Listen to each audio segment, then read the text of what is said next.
The candle flame shook as the church doors slammed shut behind her, sealing Eleanor Hartley inside a marriage she never asked for. Duke Nathaniel Ashworth stood at the altar with his jaw tight and his eyes fixed on some point beyond her shoulder, as though looking at her directly might cost him something he refused to give. The priest spoke the final words in a rushed voice, sensing the chill between the two figures before him. When Nathaniel finally turned to face his bride, there was no warmth in his gaze, only the flat calculation of a man completing an unwanted duty. Eleanor kept her chin high. She had rehearsed this moment for days, telling herself that dignity was the one thing no one could strip from her, not even a duke who looked at her as if she were an inconvenience delivered to his doorstep. She did not know him. She had met him only once before this day, for a formal introduction that lasted less than 10 minutes and included fewer than 20 words from his mouth.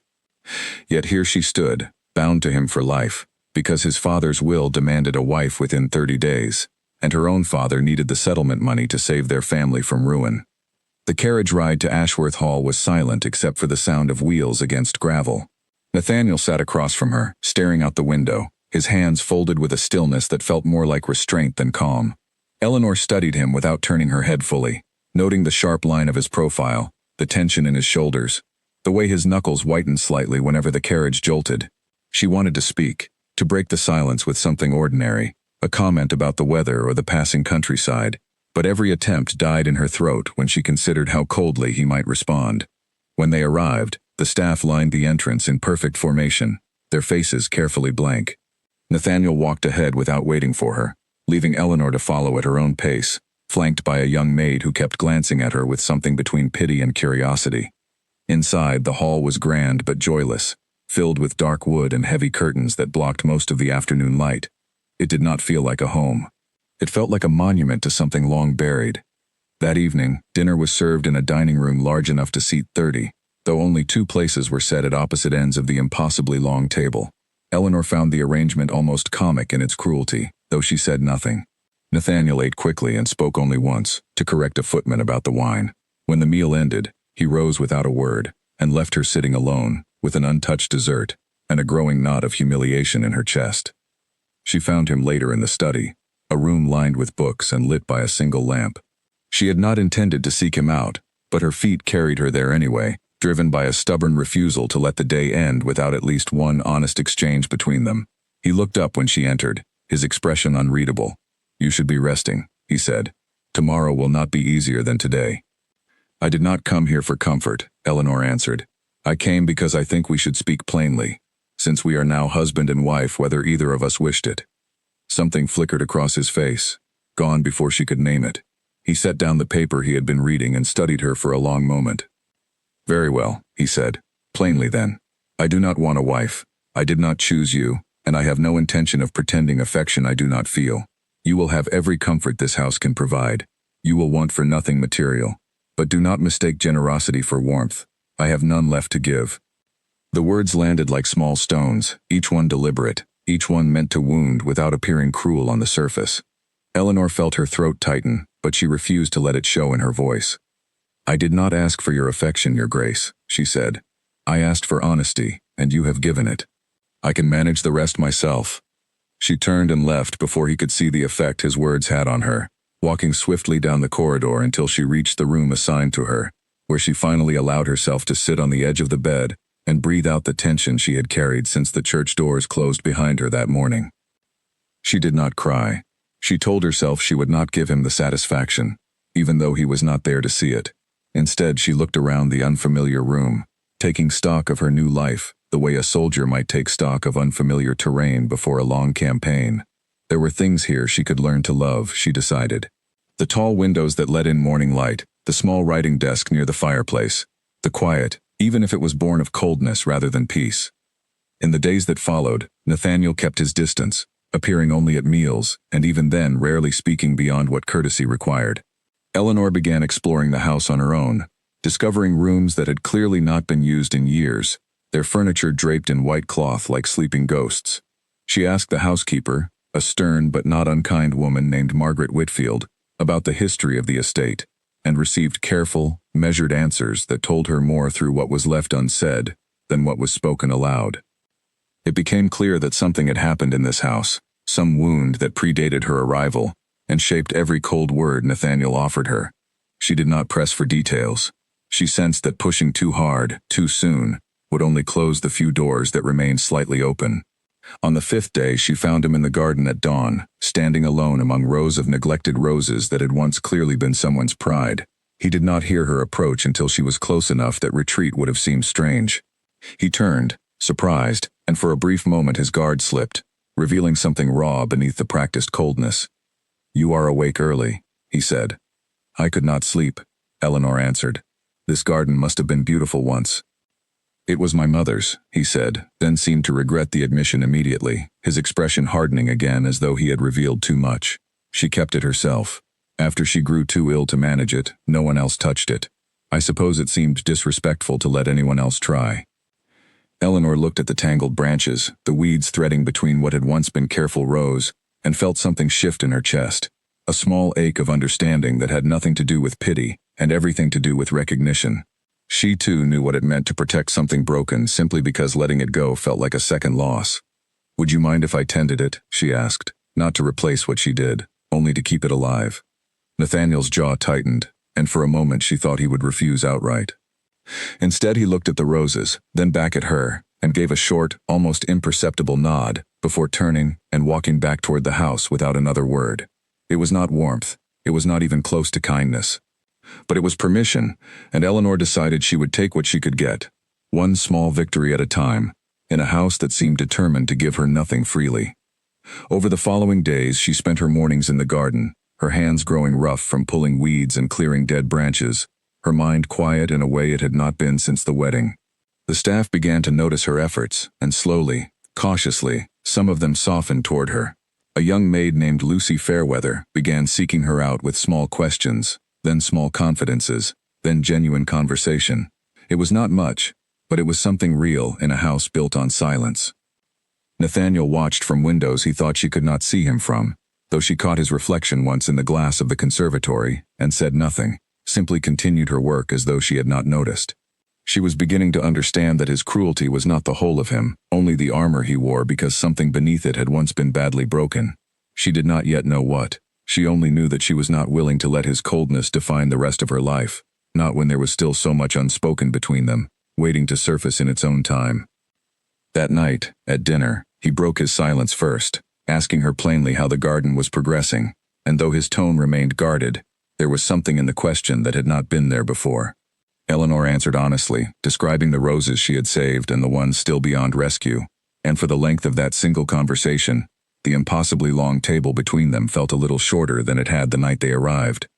She went to bed that evening with a small, cautious feeling she had not expected to find in this house at all. It was not happiness, it was not yet hope, but it was the first quiet proof that the man she had married was not entirely made of ice, and that perhaps, given enough patience and enough of her own stubborn defiance, something might yet grow between them, the way roses sometimes survived even the harshest neglect, waiting only for someone willing to kneel in the dirt and try. The weeks that followed tested that fragile beginning more than once, and Eleanor would soon learn that beneath Nathaniel's coldness lay a wound far deeper than a garden left untended, one that would take far more than patience to heal. Eleanor rose before the household stirred, dressing in silence and slipping down to the garden while the sky still held the gray of early morning. She had come to treasure this hour, the one part of each day that felt entirely her own, free from the watchful eyes of servants and the weight of her husband's indifference. The roses had responded to her care faster than she expected, new growth pushing through where only thorns and dead wood had been before. She knelt among them, pulling weeds with hands that no longer flinched at the dirt beneath her nails, and allowed herself to think, for the first time since her wedding, that perhaps she could build a life here, even if that life did not include love. She had not expected to find Nathaniel already awake, standing near the stone bench at the far end of the garden, a folded letter in his hand and an expression on his face that she had not seen before. It was not coldness, it was something closer to pain, quickly suppressed the moment he noticed her watching. He slid the letter into his coat pocket and straightened, his usual composure sliding back into place like a mask returning to its rightful position. "You keep early hours," he said, his voice carefully even. "As do you," Eleanor answered, nodding toward the pocket where the letter had disappeared. "Is something troubling you, Your Grace?" "Nothing that concerns you," he said, though the sharpness in his tone suggested otherwise. He turned to leave, then paused, seeming to reconsider something. "My mother wishes to meet you properly. She has been unwell, but she insists on a visit this afternoon. I would ask that you be patient with her. She tires easily." "I would be glad to meet her," Eleanor said, surprised by the sudden shift in conversation, and grateful for anything that gave her a clearer picture of the family she had married into. The Dowager Duchess Margaret received Eleanor in a sitting room warmed by a low fire despite the mild weather outside. She was a thin woman with sharp, intelligent eyes that studied Eleanor carefully as she entered, taking in every detail from her posture to the ink stains still faintly visible on her fingers from letters written the night before. "Sit, child," the Duchess said, gesturing to the chair across from her. "I have been curious about the woman my son married in such haste." "I am afraid there was little haste involved in choosing me," Eleanor said carefully. "Only necessity." The Duchess's mouth curved into something that was almost a smile. "At least you are honest. That is more than I expected. Tell me, has my son been unbearable?" Eleanor hesitated, unsure how much truth the older woman wanted, but something in Margaret's steady gaze suggested she would tolerate nothing less than complete candor. "He has been distant," Eleanor admitted. "Cold at times, but I have also seen moments that suggest there is more beneath that coldness than he wishes anyone to see." The Duchess's expression softened, and for a moment the sharpness in her eyes gave way to something like sorrow. "My son was not always this way," she said quietly. "He was warm once, generous with his affections, quick to laugh. That changed after Lady Constance broke their engagement, 3 days before their wedding, to marry a wealthier man who offered her a grander title. Nathaniel never spoke of it afterward, not once, but I watched him seal himself away like a man bricking up a door he never intended to open again." Eleanor absorbed this information slowly, feeling pieces of the puzzle shift into place. It explained so much: the guardedness, the refusal to offer even the smallest warmth, the way he flinched from any suggestion of genuine connection, as though it might cost him everything again. "I tell you this," the Duchess continued, "not so that you might pity him, but so that you might understand him. A wounded man does not need pity. He needs someone patient enough to prove that not everyone leaves." The conversation stayed with Eleanor long after she left the sitting room, turning over in her mind as she walked the halls of Ashworth Hall with new eyes. She began to notice details she had missed before: the way Nathaniel avoided certain rooms entirely, the way his expression darkened whenever a servant mentioned wedding preparations for a distant cousin's upcoming marriage, the careful, deliberate distance he maintained from anything that might resemble tenderness. That evening, a sudden storm rolled in from the coast, rain hammering against the windows as thunder rumbled low across the hills. Eleanor had gone into the village that afternoon to purchase seeds for the garden, and Nathaniel, informed of the worsening weather, rode out himself to ensure her safe return, arriving just as the road began to flood in low patches. The carriage wheel caught in mud near a narrow bridge, and despite the driver's best efforts, it would not budge, forcing them to seek shelter in a small abandoned cottage until the storm passed. The cottage was little more than a single room with a cold hearth, and dust thick on every surface, but it kept out the worst of the rain. Nathaniel worked quickly to light a fire using wood stacked near the door, his movements efficient and practiced, while Eleanor wrapped herself in the blanket he had brought from the carriage. For a long while neither spoke, listening instead to the storm outside and the crackle of the growing fire. "I met your mother today," Eleanor finally said, watching his reaction carefully. "She told me about Lady Constance." Nathaniel's hands stilled over the fire, and for a moment, she thought he might close off entirely, retreat behind the wall he had built so carefully over the years. Instead, something in the firelight, or perhaps the isolation of the storm, seemed to loosen the grip he kept on himself. "She left 3 days before our wedding," he said, his voice low and rough. "I had already sent the invitations. I had already told half of London we would be married by spring, and then a letter arrived, informing me she had accepted an offer from a marquis with twice my fortune and half my devotion. I found out from a letter, Eleanor, not even the courage to tell me in person." "I am sorry," Eleanor said quietly, and meant it completely. "I do not want your sympathy," he said, though the sharpness had drained from his voice, leaving only weariness behind. "I want you to understand why I am the way I am. I built walls because walls do not leave. Walls do not choose someone else at the final hour. I know it is not fair to you. I know you did not choose this marriage any more than I did, but I cannot simply tear down what took years to build, not even for someone as patient as you have been." Eleanor watched the firelight flicker across his face, seeing past the practiced coldness to the wounded man beneath it, and felt something shift within her own chest, a tenderness she had not expected to feel toward a man who had offered her so little warmth since their wedding day. I am not asking you to tear anything down tonight, she said gently. I am only asking you to remember that not everyone who stays close to you intends to leave. Some of us simply want the chance to prove it. Nathaniel said nothing for a long moment, staring into the fire with an expression she could not fully read. When he finally looked at her, something had changed, subtle but undeniable, a softening around his eyes that had not been there before. We should return once the road clears, he said finally, his voice quieter than before, though the harsh edge was gone entirely. Thank you, Eleanor, for not pressing further than I could bear tonight. It was the first time he had used her name without the formal distance that usually accompanied it, and the sound of it, spoken softly in the firelight, settled into her chest like a small ember, warm and fragile, the first genuine sign that the wall between them, however thick, was not entirely without cracks. By the time the storm passed and they returned to Ashworth Hall in the gray hours before dawn, something between them had shifted, quiet and unspoken, but undeniably real. Nathaniel retreated to his usual reserve the following morning, as though ashamed of the vulnerability he had shown the night before, but Eleanor no longer doubted what she had seen in that cottage. Beneath the coldness lived a man capable of real feeling, wounded but not beyond healing, and she found herself more determined than ever to prove that patience and honesty and quiet defiance in the face of his distance might one day be enough to reach him fully. She did not know yet how difficult that path would become, or how soon the past he tried so hard to bury would return to test everything they had begun to build between them. 3 weeks passed with a fragile, unspoken truce settling over Ashworth Hall. Nathaniel had not returned to open warmth, but neither had he retreated fully into the coldness of those first days. He began joining Eleanor for a portion of her morning walks through the garden, though he rarely spoke more than a few words at a time, and their dinners, while still formal, no longer stretched across the table in complete silence. It was not affection, not yet, but it was progress, and Eleanor allowed herself small moments of quiet hope even as she reminded herself not to expect too much too quickly. That fragile peace shattered the morning a letter arrived from London, addressed to Nathaniel in handwriting that made him go pale the moment he recognized it. Eleanor watched from across the breakfast table as he read it in silence, his jaw tightening with each line, his knuckles whitening around the paper until it nearly crumpled beneath his grip.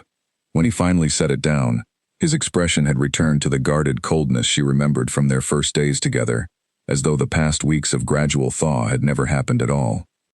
"What is it?" Eleanor asked carefully. "Lady Constance is returning to London society," he said, his voice flat and controlled in a way that told her exactly how much effort it cost him to keep it steady. "Her husband died 6 months ago. She is hosting a gathering next week and has extended an invitation to us both, along with half the peerage."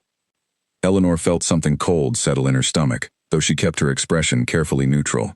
"Do you wish to attend?" "I have no choice," Nathaniel said. "To refuse would raise questions I have no interest in answering, and my mother's health depends on maintaining certain appearances within society. We will attend, we will be civil, and then we will leave as soon as decency allows." The following days passed in tense preparation, Nathaniel retreating further into himself with each passing hour, the walls Eleanor had watched slowly crumble, now rebuilding themselves brick by brick.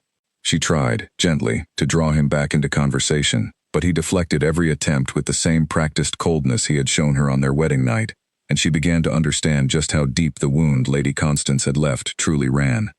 The gathering was held in a grand townhouse in the heart of London, its rooms filled with candlelight and the low murmur of aristocratic conversation. Eleanor wore a gown of deep blue silk, her hair arranged with careful precision by Lucy, who had insisted on accompanying her mistress to London despite the added expense. She felt the weight of every eye upon her as she entered the ballroom on Nathaniel's arm, aware that many in attendance had already heard the story of his hasty, forced marriage, and were eager to judge her against the woman who had once captured his heart so completely. Lady Constance found them within the first half hour, gliding across the room in a gown of deep crimson that seemed designed specifically to draw every eye in her direction. She was undeniably beautiful, with golden hair arranged in elaborate curls and a smile that curved with practiced charm, though Eleanor noticed something calculating beneath the warmth of her expression, a sharpness in her eyes that suggested every word she spoke was carefully chosen for maximum effect. "Nathaniel," she said, her voice dripping with false warmth, "it has been far too long, and this must be your new Duchess. How lovely to finally meet the woman who managed to secure you so quickly." Eleanor kept her expression pleasant despite the clear insult buried within the compliment. "It is a pleasure, Lady Constance," she said evenly. "I have heard so much about you. All good things, I hope." Constance said with a laugh that held no genuine humor. "Nathaniel, you simply must introduce me properly to your bride. I confess I am curious how you managed to move on so quickly after everything between us." Eleanor felt Nathaniel stiffen beside her, his jaw tightening with visible effort as he fought to maintain his composure in front of the watching crowd. Before he could respond, Constance continued, her voice pitched just loud enough for nearby guests to hear. "Tell me, dear," she said, addressing Eleanor directly now. "Does he still refuse to discuss his feelings? He was always so guarded, even with me, and we were engaged for nearly a year. I do hope marriage has softened him somewhat, though I suspect old habits die hard." The barb landed precisely where it was intended, and Eleanor felt a flash of anger rise in her chest, not for herself, but for Nathaniel, standing rigid beside her as old wounds were pried open for public entertainment. She thought of every quiet moment they had shared since her arrival at Ashworth Hall, the garden, the storm, the small, hard-won steps toward something real, and found her voice steady despite the anger simmering beneath it. "My husband and I are still learning one another," Eleanor said calmly, meeting Constance's gaze without flinching. "But I have found him thoughtful, and honest, and far more generous than his reputation suggests. Perhaps those who left him never gave themselves the chance to see it." A ripple of surprise passed through the small crowd that had gathered to watch the exchange, and Constance's practiced smile faltered for just a moment, before she recovered it, though something colder had entered her eyes now.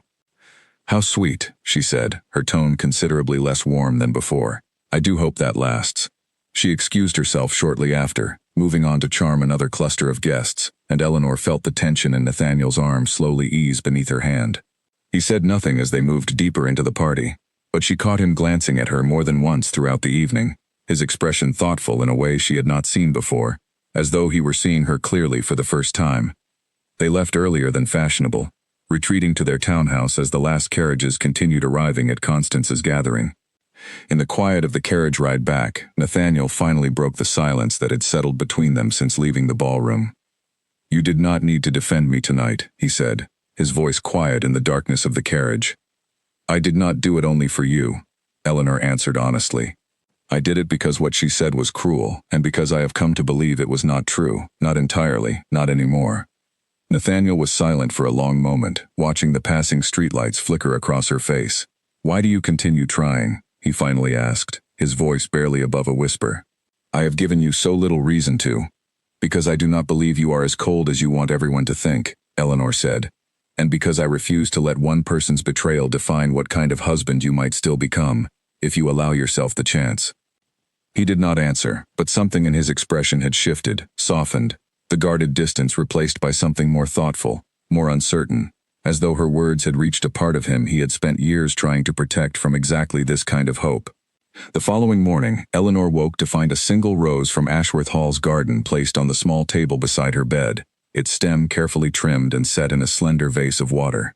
There was no note, no explanation, but she understood the gesture perfectly, a quiet acknowledgement of everything unspoken between them, a small crack widening in a wall that had once seemed impossibly solid. She did not know yet that Lady Constance, humiliated by the exchange at her own gathering, had already begun planning her revenge, determined to expose Eleanor as unworthy of the title she now carried and to reclaim, by whatever means necessary, the man she had once so carelessly discarded. Word arrived within days that Lady Constance intended to host a house party at her country estate, an invitation extended to Nathaniel and Eleanor along with the same circle of aristocrats who had witnessed their exchange at the London gathering. Nathaniel wished to decline outright, but his mother, informed of the growing gossip surrounding their hasty marriage, insisted that refusing would only fuel further speculation. Reluctantly, he agreed to attend, though his mood darkened considerably as the date approached, old wounds clearly reopening beneath the surface of his composure. The estate, when they arrived, was even grander than Eleanor had expected, its gardens meticulously maintained in a way that made Ashworth Hall's neglected roses feel almost defiant by comparison. Constance greeted them personally at the entrance, her smile as polished as ever, though Eleanor caught the calculating gleam in her eyes as she studied them both, searching for cracks in the composure they presented to the world. The first 2 days passed with careful civility, Constance orchestrating activities designed to place herself in close proximity to Nathaniel, while subtly excluding Eleanor from conversations that mattered. Eleanor endured it with quiet patience, refusing to give Constance the satisfaction of visible frustration, though she noticed Nathaniel growing increasingly uncomfortable with each carefully engineered encounter, his guardedness returning in full force whenever Constance drew too near. The true attack came on the third evening, during a formal dinner attended by nearly 30 guests. Constance waited until the meal was nearly finished, the wine flowing freely enough to loosen tongues and lower inhibitions, before raising her voice just enough to carry across the table. "I have heard the most curious rumor," she said, her eyes fixed on Eleanor with false sympathy, "that your family's estate is deeply indebted, and that your marriage to the Duke was arranged not out of any genuine match, but simply to settle your father's considerable debts. Is there any truth to that, Duchess?" The table fell silent, every eye turning toward Eleanor, waiting to see how she would respond to such a public and humiliating accusation. She felt her pulse quicken, anger and embarrassment warring within her chest, but she forced herself to remain composed, refusing to let Constance see how deeply the words had landed. "My father's finances are his own concern," Eleanor said evenly, "and every marriage among our class involves some consideration of practical circumstance. I do not believe that makes it any less genuine." "How diplomatic," Constance said with a small, satisfied smile. "Though I do wonder if the Duke married you out of affection, or simply out of desperation to fulfill his father's will before the deadline expired. It must be difficult, knowing your husband had so little choice in the matter." Eleanor felt the blood drain from her face, the words cutting far deeper than Constance likely intended, striking directly at the fear she had carried quietly since her wedding day, the fear that she had never truly been chosen, only accepted out of necessity. She glanced at Nathaniel, expecting to see the same guarded distance he had shown throughout the visit, but instead found him watching her with an expression she had never seen from him before, something fierce and protective burning beneath his usual composure. "That is enough, Constance," he said, his voice cutting through the tense silence of the dining room with unmistakable authority. "Whatever circumstances brought Eleanor and I together, I will not sit here and allow her honor to be questioned at my own dinner table, in my own presence, by someone who abandoned me 3 days before our wedding, with nothing more than a letter and a signature." Gasps rippled around the table, several guests exchanging startled glances at the sudden, public acknowledgement of a wound everyone had known about but never dared mention aloud. Constance's composure finally cracked, color rising in her cheeks as she realized how badly her attempt at humiliation had backfired. "Nathaniel," she began, her voice suddenly uncertain, "I only meant—" "You meant to wound her, because you could not bear watching me build something genuine with someone else," Nathaniel continued, his voice steady despite the intensity behind it. "I will not deny that our marriage began out of necessity, but I have watched my wife tend a garden no one else cared to save, defend my honor to strangers who had no right to question it, and endure every cruelty you have offered these past 3 days with more grace than you have ever shown anyone in your life. Whatever this marriage began as, I no longer consider it a matter of necessity alone." Eleanor stared at him, stunned, her heart pounding as his words settled over her like something warm and unexpected, a public declaration she had never dared hope for, delivered with a conviction that left no room for doubt among the watching guests. Nathaniel rose from his chair and extended his hand toward her, his expression softer than she had ever seen it, stripped entirely of the guardedness that had defined him since their wedding day. "Shall we retire?" he asked quietly, and there was something in the question that felt like an invitation to leave not just the dinner, but the entire performance of coldness he had maintained for so long. Eleanor took his hand and rose, feeling the eyes of every guest upon them as they walked from the dining room together, leaving Constance sitting in humiliated silence behind them. Neither spoke until they reached the privacy of their assigned chambers, the door closing softly behind them, shutting out the whispers already beginning to spread through the estate. "I meant every word," Nathaniel said, breaking the silence first, his voice quieter now, stripped of the public conviction, and replaced with something more vulnerable. "I have spent so long protecting myself from ever feeling that kind of loss again, that I nearly let it cost me the chance to feel something real with you. I am sorry it took Constance's cruelty to make me see it clearly." Eleanor stepped closer, studying his face in the low candlelight, searching for any trace of the guarded distance that had defined their first weeks together, and finding, for the first time, none at all. "I am not asking you to forget what happened before," she said softly. "I am only asking you to let what happens next be its own thing, separate from everything that came before it." Nathaniel reached out, gently taking her hand in his thumb tracing slow, careful circles across her knuckles as though testing whether the gesture would be welcomed. "I think," he said quietly, "that I would like very much to try." They left Constance's estate the following morning, well before most of the other guests had risen. Nathaniel personally overseeing the packing of their belongings with an efficiency that suggested he had no intention of remaining a moment longer than necessary. As their carriage pulled away from the grand entrance, Eleanor glanced back once and saw Constance watching from an upstairs window, her expression unreadable at the distance, though something in her posture suggested the quiet, bitter acknowledgement of a battle thoroughly lost. The journey back to Ashworth Hall felt different from the tense silence of their arrival days earlier. Nathaniel sat beside her rather than across from her, his hand resting lightly over hers for most of the ride, and though neither spoke much, the silence between them had transformed into something comfortable rather than strained. Eleanor watched the countryside pass by the window, feeling something settle in her chest that she had not dared name until now, a quiet, growing certainty that whatever had begun between them in that storm-locked cottage weeks earlier was no longer fragile, but strengthening with each passing day, rooted now in something far sturdier than mere necessity. She did not yet know how thoroughly that foundation would be tested in the days ahead, or how completely the man who had once refused her even the smallest warmth was about to prove, beyond any doubt, exactly how deeply he had come to feel for her. They returned to Ashworth Hall to find the household transformed in small but unmistakable ways.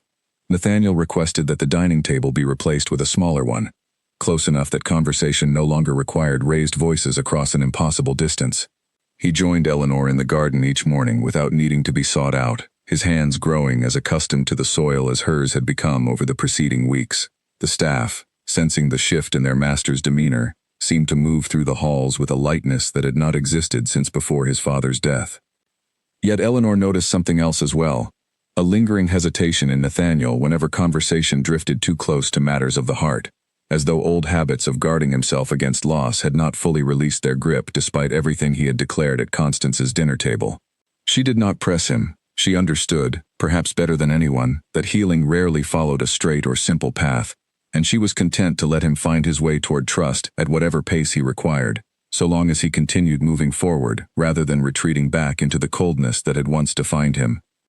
One evening, several days after their return, she found him in the study once more, though this time his expression held none of the guarded distance from their first conversation in that same room.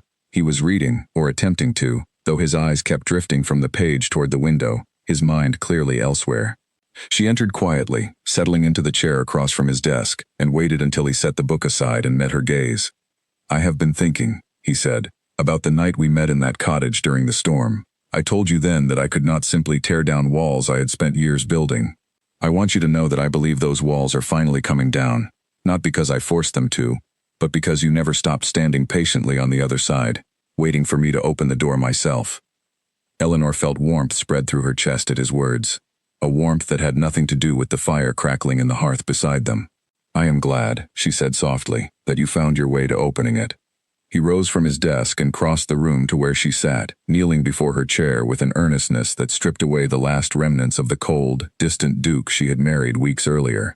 "Eleanor," he said, his voice steady despite the vulnerability evident in every word, "I do not know exactly when it happened, whether it was the morning in the garden, or the storm, or the moment you defended me without hesitation at Constance's table, but I know now, without any doubt, that what I feel for you is no longer obligation, or duty, or even simple respect. It is something far deeper, something I thought I had buried too completely to ever feel again." Eleanor reached out, gently cupping his face in her hands, feeling the slight tremor beneath her fingers that betrayed just how much courage this confession had cost him. "I love you too," she said simply, the words feeling entirely natural despite how impossible such a sentiment would have seemed on their wedding night. "Not because I had to, because somewhere along the way, tending that garden and enduring your silences and learning the shape of your grief, I simply came to." He rose slightly, closing the remaining distance between them, and for the first time since their forced vows at the altar, their kiss carried no obligation, no duty, nothing but the honest culmination of weeks spent slowly, carefully, earning one another's trust. In the months that followed, Ashworth Hall became known throughout the county not for its cold, distant Duke, but for the warmth radiating from its halls, the sound of genuine laughter drifting from the dining room, the garden blooming more fully with each passing season, under Eleanor's careful attention. The Dowager Duchess Margaret watched the transformation with quiet, satisfied joy, often remarking to visitors that she had never seen her son so thoroughly, completely happy. Lady Constance, humiliated beyond recovery after the public dinner confrontation, retreated from London society for nearly a year. her reputation among the peerage never quite recovering from the story of her failed attempt to reclaim a man who had so publicly and passionately chosen someone else. When she eventually returned to society, she found Nathaniel and Eleanor's marriage spoken of not with pity or scandal, but with genuine admiration, held up as proof that even the coldest hearts might thaw given enough patience, enough honesty, and enough quiet, stubborn defiance in the face of cruelty. On the anniversary of their wedding, Nathaniel surprised Eleanor with a small ceremony in the very garden she had saved with her own hands, exchanging vows once more, this time freely chosen rather than forced upon them by circumstance and necessity. Standing among the roses that had once been neglected and were now flourishing under years of careful tending, Eleanor looked at the man before her, no longer the cold, guarded duke who had barely acknowledged her on their wedding night, but someone entirely transformed by patience, by honesty, and by a love neither of them had expected to find in a marriage that began as nothing more than obligation. Whatever cruelty had once defined him, whatever coldness had once seemed permanent, had been replaced entirely by something warmer, something real, proof that even hearts frozen by betrayal could learn to beat freely again, given the right person patient enough to wait for the thaw. A season after their renewed vows, an unexpected letter arrived at Ashworth Hall bearing news that threatened to disturb the peace they had so carefully built. Lord Edmund Hartley, Eleanor's father, wrote with trembling handwriting that a creditor from London had resurfaced, claiming an old debt far larger than the one originally settled by Eleanor's marriage, and threatening to seize what remained of the Hartley estate unless immediate payment was made. Eleanor read the letter twice, her hands unsteady, before bringing it to Nathaniel in the study where he had taken to reviewing estate accounts each evening. He listened without interruption as she explained the situation, her voice tight with worry for a father whose pride had always outweighed his financial sense. "We will settle it," Nathaniel said simply, once she finished. "Whatever amount is required." "You do not need to burden yourself with my father's debts," Eleanor said, though gratitude was evident beneath her protest. "This is not your responsibility." "You misunderstand," Nathaniel said gently, taking her hands in his. "Your family is my family now. Your father's troubles are my concern, not out of obligation, but because I love you, and because I know what it means to watch someone you care for suffer under a weight they cannot carry alone." Within days, Nathaniel traveled to London himself, meeting personally with the creditor, and, through careful negotiation backed by his considerable influence, settling the debt at a fraction of the original demand, while also arranging modest financial oversight to prevent Lord Hartley from falling into similar trouble again. When he returned to Ashworth Hall, Eleanor met him at the door, embracing him before he had even removed his traveling coat, overwhelmed by the depth of care he had shown a family that was not, by birth, his own. Lord Hartley visited shortly afterward, humbled and deeply grateful, finally offering the sincere apology he had never voiced for arranging his daughter's marriage out of desperate necessity rather than genuine consideration for her happiness. Watching her father and her husband speak with quiet mutual respect in the same study where Nathaniel had once coldly declared he wanted nothing from her but obedience, Eleanor felt the full weight of how far they had all traveled together. That winter, Eleanor discovered she was carrying their first child, news that Nathaniel received with an emotion so raw and unguarded that Eleanor found herself laughing through tears at the sight of the once impossibly composed Duke completely undone by joy.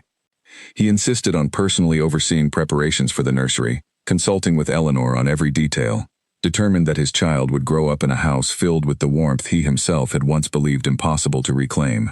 The following spring, their daughter was born, on a morning bright with sunlight, the garden outside blooming in full color for the first time since Eleanor had begun tending it years earlier. Nathaniel held his daughter for the first time with hands that trembled not from coldness or restraint, but from an overwhelming tenderness that had once seemed entirely foreign to him, and Eleanor, watching the two of them together, understood completely that every quiet act of patience, every moment of defiance in the face of his early cruelty, had led them precisely to this moment of complete and unguarded happiness. Years later, when their daughter grew old enough to ask about the garden she had grown up playing in, Eleanor would tell her the story of a rosebush nearly lost to neglect, saved not through grand gestures but through quiet, patient care, offered day after day, without any guarantee of success. She would tell her that some hearts, like some gardens, require nothing more than someone willing to kneel in the dirt and refuse to give up, even when every sign suggests the effort is hopeless. And Nathaniel, listening from the doorway as his wife told their daughter this story for perhaps the 100th time, would find himself as moved as he had been the very first time she spoke those words to him, grateful beyond measure that fate, however forced and unwelcome it had once seemed, had given him a wife wise enough, patient enough, and brave enough to defy his cruelty until it could no longer withstand the simple, stubborn power of her love.